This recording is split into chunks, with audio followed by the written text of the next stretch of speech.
Terima kasih Tuhan untuk pagi hari ini. Kami mengucap syukur untuk kesempatan yang masih Tuhan berikan bagi kami sehingga kami bisa belajar firman Tuhan. Bapa, pagi hari ini kami datang ke hadirat-Mu. Kami mau memuji Tuhan, kami mau belajar firman Tuhan. Tuhan tolong kami, persiapkanlah hati kami dengan baik supaya kami boleh mendengarkan firman Tuhan dengan baik.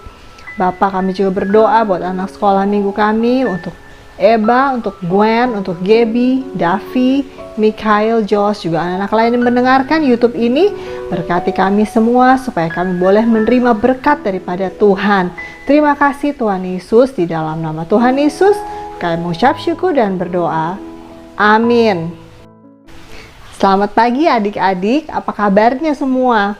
Aku berharap adik-adik tetap sehat dan tetap semangat. Pertama, semangat dalam belajar firman Tuhan. Dan yang kedua, mungkin besok ada yang sudah mulai sekolah ya, walaupun masih online dari rumah, tetapi aku berharap kalian semua tetap semangat. Tetap semangat mempersiapkan diri kalian untuk belajar dengan baik. Ya, anak-anak Tuhan tidak boleh lemes, nggak boleh males. Kenapa? Karena berkat Tuhan baru setiap hari. Jadi adik-adik harus semangat menerima berkat daripada Tuhan. Ya. Nah, minggu lalu kita belajar mengenai apa ya? Apa adik-adik masih ada yang ingat? Minggu lalu kita belajar apa? Betul. Minggu lalu kita belajar mengenai gereja Tuhan yang memberi. Seperti pada jemaat Tuhan Yesus yang mula-mula, mereka memiliki kesatuan hati, mereka memiliki kasih dan kebersamaan yang luar biasa. Mereka bukan hanya memberikan harta mereka, apa yang mereka punya untuk Tuhan dan untuk keperluan bersama, tapi mereka juga memberikan kasih mereka untuk saling mendukung satu dengan yang lain, untuk saling mendoakan, untuk saling menguatkan satu dengan yang lain, dan tidak lupa untuk memberitakan Injil. Dan semangat mereka dalam memberi luar biasa, seperti pada teladan yang diberikan oleh Barnabas, ya. Nah, kita wajib meneladani seperti jemaat yang mula-mula untuk mau memberi. Nah, hari ini kita akan kembali belajar mengenai gereja Tuhan yang melayani. Judul hari ini, pelajaran hari ini adalah Gerejaku Melayani. Kita udah masuk pada pelajaran yang ketiga dalam triwulan yang ketiga. Judul pelajaran kita hari ini adalah Gerejaku Melayani. Ya, sebelum kita mulai firman Tuhan, kita akan kembali memuji Tuhan dulu. Ayo adik-adik.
Nah, kita udah memuji Tuhan ya, kita udah berdoa, kita udah memuji Tuhan, roh kita udah semangat.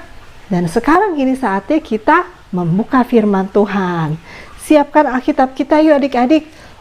Kita buka firman Tuhan dari Efesus 4 ayat 1 sampai ke 16. Efesus 4 ayat 1 sampai dengan yang ke-16.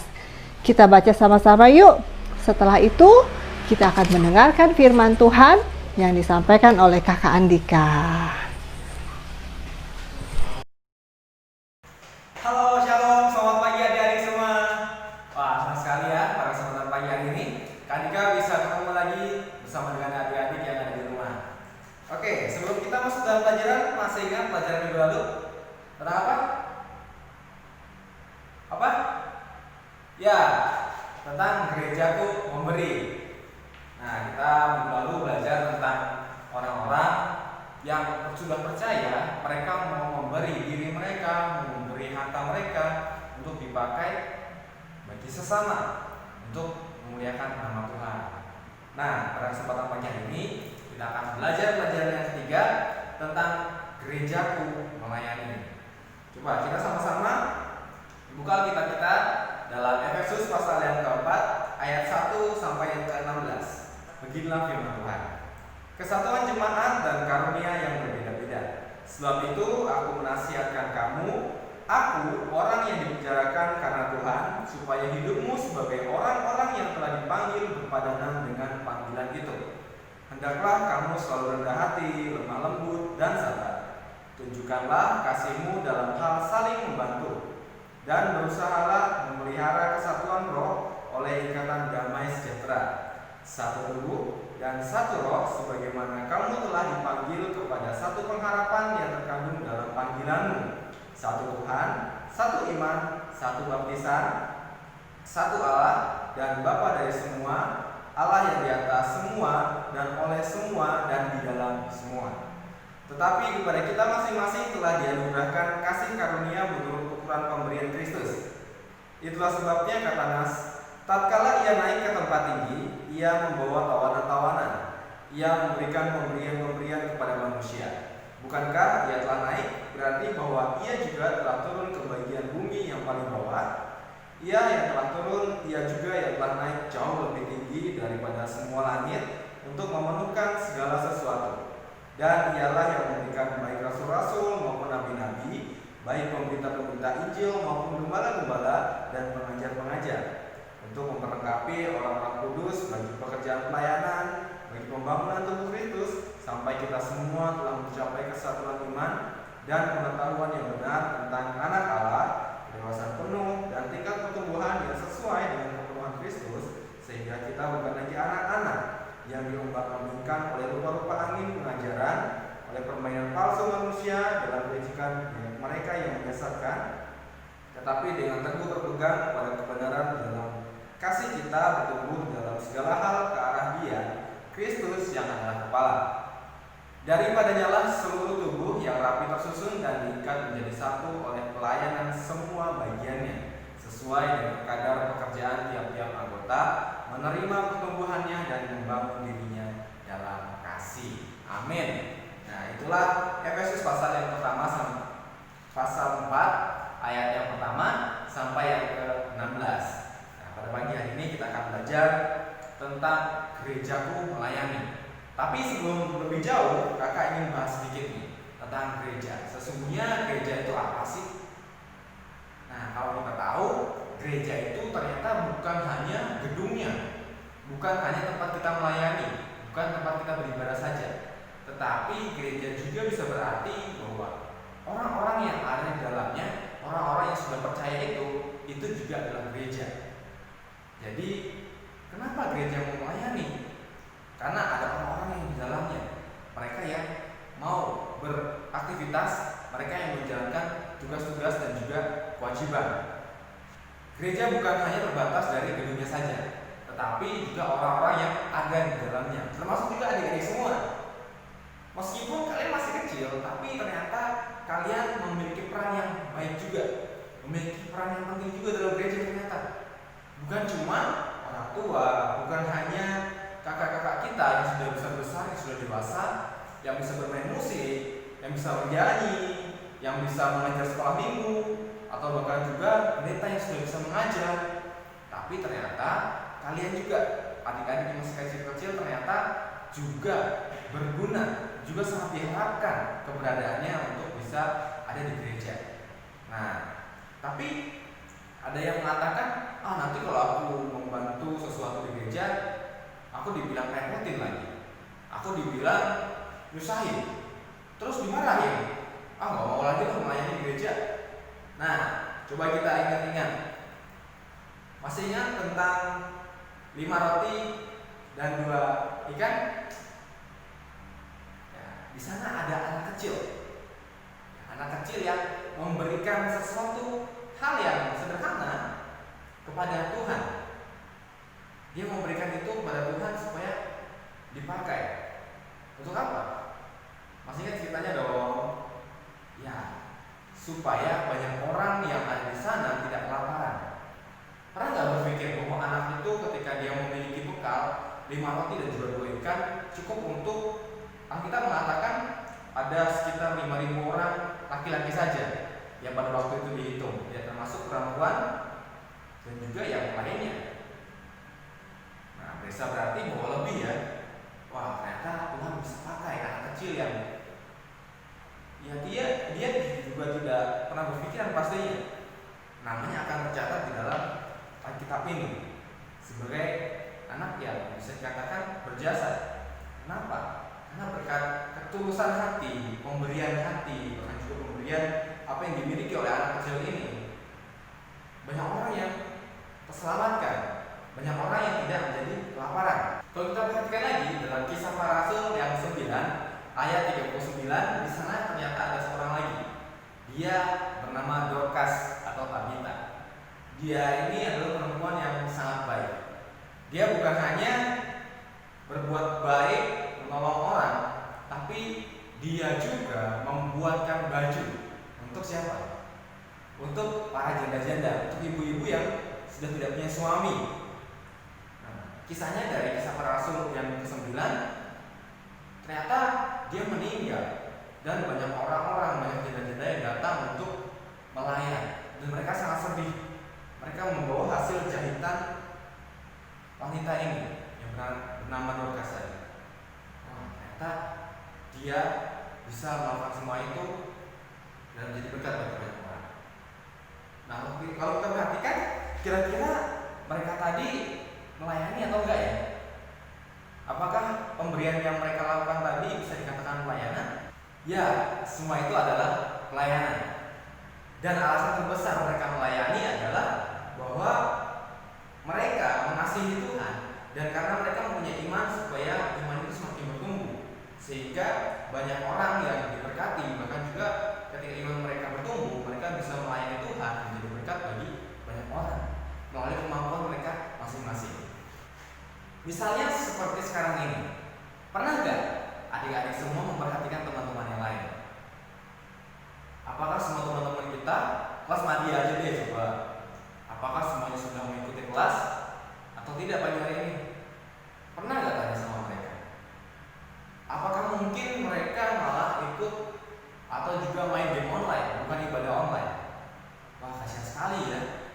Jadi itu tugas kita, supaya kita mengajak mereka, merangkul mereka supaya bersama-sama ikut ibadah online, sekolah minggu online pada pagi hari ini. Boleh beraktivitas atau juga main game nanti setelah beribadah ini. Atau juga yang lainnya, ketika ada teman kita sakit, seperti beberapa minggu yang lalu, Odelia ya, adik kita sakit, ada yang menjenguknya. Nah, itu juga dinamakan pelayanan. Atau juga yang tidak memungkinkan untuk mengunjungi atau juga menjenguk, boleh video call, chatting, atau apapun itu. Yang penting bisa mendukung atau juga memberikan semangat kepada adik kita yang sedang sakit, atau juga teman-teman kita nantinya yang sakit supaya lekas sembuh. Wah, luar biasa ya. Itulah yang dinamakan pelayanan. Sederhana tapi sangat berarti. Coba adik-adik, ada yang pernah sakit? Pengen nggak ketika sakit itu dijenguk oleh teman-teman? Mereka datang rame-rame, memberikan semangat, bercerita, pasti akan merasa senang dan pastinya akan lekas sembuh. Percaya nggak? Iya, benar sekali. Karena memang seperti itulah. Hati yang gembira adalah obat yang manjur. Oke. Nah, kita belajar lagi dari Alkitab yang sudah kita baca tadi. Ternyata dalam pasal 4 ini Rasul Paulus itu memberikan pesan atau juga memberikan 3 nasihat kepada jemaat di Efesus. Yang pertama, pesan Paulus adalah supaya jemaat yang ada di Efesus itu mereka bersatu dan saling mengasihi. Yang kedua, supaya jemaat yang ada di Efesus itu hidup kudus dan juga murni. Dan yang terakhir, pesan Paulus kepada jemaat di Efesus adalah supaya mereka hidup sesuai dengan panggilan mereka sebagai orang-orang percaya, sebagai orang-orang yang sudah dibenarkan, sebagai orang-orang yang sudah diselamatkan. Ketika mereka sudah disucikan, ketika mereka sudah diampuni dosanya, mereka harus hidup benar. Jangan hidup asal-asalan lagi, jangan hidup semaunya sendiri lagi. Harus ada perubahan. Nah, apakah alasan Paulus menuliskan 3 alasan tadi? Coba kita lihat di ayat yang pertama sampai yang ketiga. Sesuai dengan ayat 1 sampai yang ketiga, bahwa jemaat di Efesus itu harus memiliki hati yang lemah lembut dan sabar. Dia harus rendah hati, berusaha memelihara kesatuan roh oleh ikatan damai sejahtera. Wah, jadi mereka harus hidup dengan rendah hati. Mereka harus berpadanan dengan panggilan itu. Mereka harus lembut, sabar, saling mengasihi, saling merangkul satu dengan yang lainnya, supaya ketika mereka melakukan semua itu, mereka memuliakan nama Tuhan sesuai dengan kemampuan yang berbeda-beda. Kenapa ada kemampuan yang berbeda-beda? Coba kita lihat di ayat yang ke-7. Tetapi kepada kita masing-masing telah dianugerahkan kasih karunia menurut ukuran pemberian Kristus. Jadi dari kita semua, kakak dan juga adik-adik semua, punya karunia-karunia, punya kelebihan-kelebihan, punya keistimewaan masing-masing. Mungkin ada yang jago nyanyi, ada yang jago bermain musik, ada yang jago menggambar, jago apa lagi? Melukis mungkin, dan lain sebagainya. Jadi semua kemampuan, semua kelebihan, dan juga semua keistimewaan yang Tuhan berikan kepada kita, gunakan itu untuk melayani, gunakan itu untuk menjadi berkat bagi banyak orang. Karena jemaat di Efesus ketika menerima pengajaran dari Rasul Paulus, mereka ingin semakin hari semakin bertumbuh imannya. Sama seperti tanaman. Ketika kita melihat tanaman dari bijinya, dari batangnya yang kecil, kelihatan daun-daunnya, semakin besar, semakin besar, kita lihat dari situ ternyata dia bertumbuh. Tapi kalau pertumbuhan iman kita dilihat dari mana? Ada tahu gak kira-kira? Pertumbuhan iman kita bisa dilihat ketika kita sudah banyak melayani. Wah, coba sekarang kita pikirkan, berapa banyak pelayanan yang sudah kita lakukan? Kalau kita melihat bahwa pelayanan yang kita lakukan sudah banyak, nah itu artinya kita sudah semakin bertumbuh. Kalau semakin hari semakin banyak pelayanan yang kita lakukan, itu artinya pertumbuhan kita cepat. Grafiknya. Tapi kalau kita hari demi hari tidak banyak yang kita lakukan untuk pelayanan, ya bisa dikatakan iman kita tidak bertumbuh, bahkan malah layu, mati nanti akhirnya. Makanya penting sekali ketika kita harus melayani dan memberi diri kita sesuai dengan tadi kemampuan kita. Kalau ada suka menari lah, ngedes, nyanyi dan lain sebagainya itu. Sejak kecil kita harus memiliki gaya hidup melayani. Kenapa? Karena itu penting sekali. Nanti ketika kita sudah besar, ketika kita sudah dewasa, kita akan terbiasa jadinya. Kita akan terbiasa untuk melayani. Akhirnya hal yang kita anggap itu biasa, sesungguhnya itu adalah pelayanan. Seperti menolong orang, menjenguk orang, care sama orang, memperhatikan orang ketika dia curhat, ketika dia pengen sesuatu dari kita bisa menolong dia.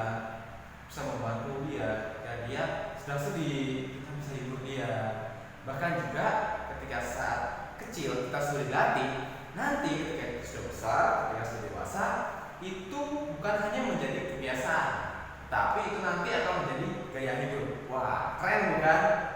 Ya, makanya dari hari ini, dari sekarang, kakak tekanin, kita semua harus belajar melayani, supaya nanti ketika dewasa, ya kita gak usah kaget lagi, karena kita sudah terbiasa. Itu sudah menjadi gaya hidup kita dalam kehidupan kita sehari-hari sebagai orang-orang yang dipilih Tuhan, yang dipanggil Tuhan sesuai dengan tugas pelayanan kita, sesuai dengan panggilan kita. Oke, sekali lagi, jemaat di Efesus menggunakan apapun yang dimiliki untuk melayani Tuhan. Apa yang kita miliki? Kemampuan untuk menyanyi, kemampuan untuk menulis. Coba sekarang ada yang bisa menggambar, melukis. Coba lebih banyak lagi menggambar, lebih banyak lagi melukis. Buat itu menjadi sebuah kata-kata yang indah. Misalnya aja deh, lukis, Tuhan Yesus mengasihimu dan berikan kepada teman yang lain. Apakah mereka tidak senang ketika mendapatkan gambar itu? Kakak rasa dan juga kakak yakin bahwa mereka pasti akan senang sekali, karena ada teman yang memperhatikan mereka. Ada yang suka dengerin curhat? Mungkin ada teman yang lagi sedih, dengerin curhatnya. Ternyata mendengarkan curhat juga itu sebuah keistimewaan loh. Karena ada ketika kita bercerita dengan orang, tapi ternyata orang itu tidak mau mendengarkan kita. Gimana rasanya? Pasti sedih ya, kecewa. Padahal kita pengen cerita banyak kepada dia, dan pengen supaya ada sesuatu yang bisa menyelesaikan masalah itu. Ada satu hal yang bisa menyelesaikan kesedihan kita itu. Nah, makanya penting banget supaya kita juga bisa menjadi teman curhat yang baik, pendengar yang baik. Sama seperti jemaat di Efesus tadi, ketika mereka mau melayani, lakukanlah itu semua untuk Tuhan. Sesungguhnya pelayanan adalah apapun yang kita lakukan, lakukan semuanya itu untuk Tuhan. Kita pikirkan kebaikan yang kita lakukan itu untuk Tuhan, meskipun kita melakukannya kepada manusia, tapi berpikirlah bahwa itu semua untuk kemuliaan nama Tuhan. Sama seperti yang tertulis dalam Kolose 3 ayat 23. Nah, sama seperti pelajaran minggu lalu ya, ketika orang-orang yang sudah percaya, mereka semakin hari semakin bertumbuh, semakin hari mereka saling mendukung, semakin hari mereka saling menyemangati. Bahkan juga seperti minggu lalu, siapa yang dinamakan anak penghiburan? Siapa? Ya, Yusuf Barabas. Ketika dia menjual harta miliknya, dipakai sebagai persembahan dan juga untuk kebaikan semua orang yang ada di sana, berkat bagi banyak orang. Oke, jadi itulah yang bisa kita lakukan ketika kita melayani. Jangan pernah kita menuntut balas, jangan pernah menuntut sesuatu orang membalaskan kepada kita. Jangan pamrih. Nah, itulah pelajaran yang kita pelajari hari ini. Bila kita semakin hari semakin bertumbuh, doa supaya nama Tuhan dimuliakan. Nah, sekarang kita akan menghafal ayat hafalan kita. Ayat hafalan pada pagi hari ini diambil dari 1 Petrus 4 ayat yang ke-10. Layanilah seorang akan yang lain sesuai dengan karunia yang telah diperoleh tiap-tiap orang sebagai pengurus yang baik dari kasih karunia Allah. Ya, sekolah minggu kita sudah selesai. Nanti ayat hafalannya kalau sudah hafal silakan kirim di grup WA kita ya. Terima kasih yang sudah mengirimkan, dan biarlah firman Tuhan terus menguatkan kita, bahkan juga melalui ayat hafalan kita terus dikuatkan dan terus diingatkan supaya terus melayani Tuhan. Yuk sekarang kita bersatu dalam doa. Mari kita berdoa. Tuhan Yesus yang baik, terima kasih untuk kesempatan pagi hari ini. Kami sudah mendengarkan firman Tuhan, kami sudah memuji nama Tuhan, dan biarlah Tuhan firman-Mu terus hidup dalam diri kami, terus menguatkan kami dan juga mengingatkan kami untuk terus semakin hari semakin melayani Tuhan, semakin hari berkarya bagi kemuliaan nama Tuhan. Lalu setiap talenta yang kami miliki, setiap keistimewaan yang kami miliki, terima kasih Bapak. Kami serahkan kehidupan kami dalam kuasa Tuhan. Kami serahkan studi kami dalam kuasa-Mu. Kau berkati keluarga kami, Papa Mama, opa, oma, dan semuanya Bapak. Terima kasih Tuhan, kami serahkan doa ini dengan pengucapan syukur. Hanya dalam nama Tuhan Yesus kami telah berdoa dan mengucap syukur. Amin. Selamat hari Minggu, Tuhan berkati semuanya. Adapun kumpulan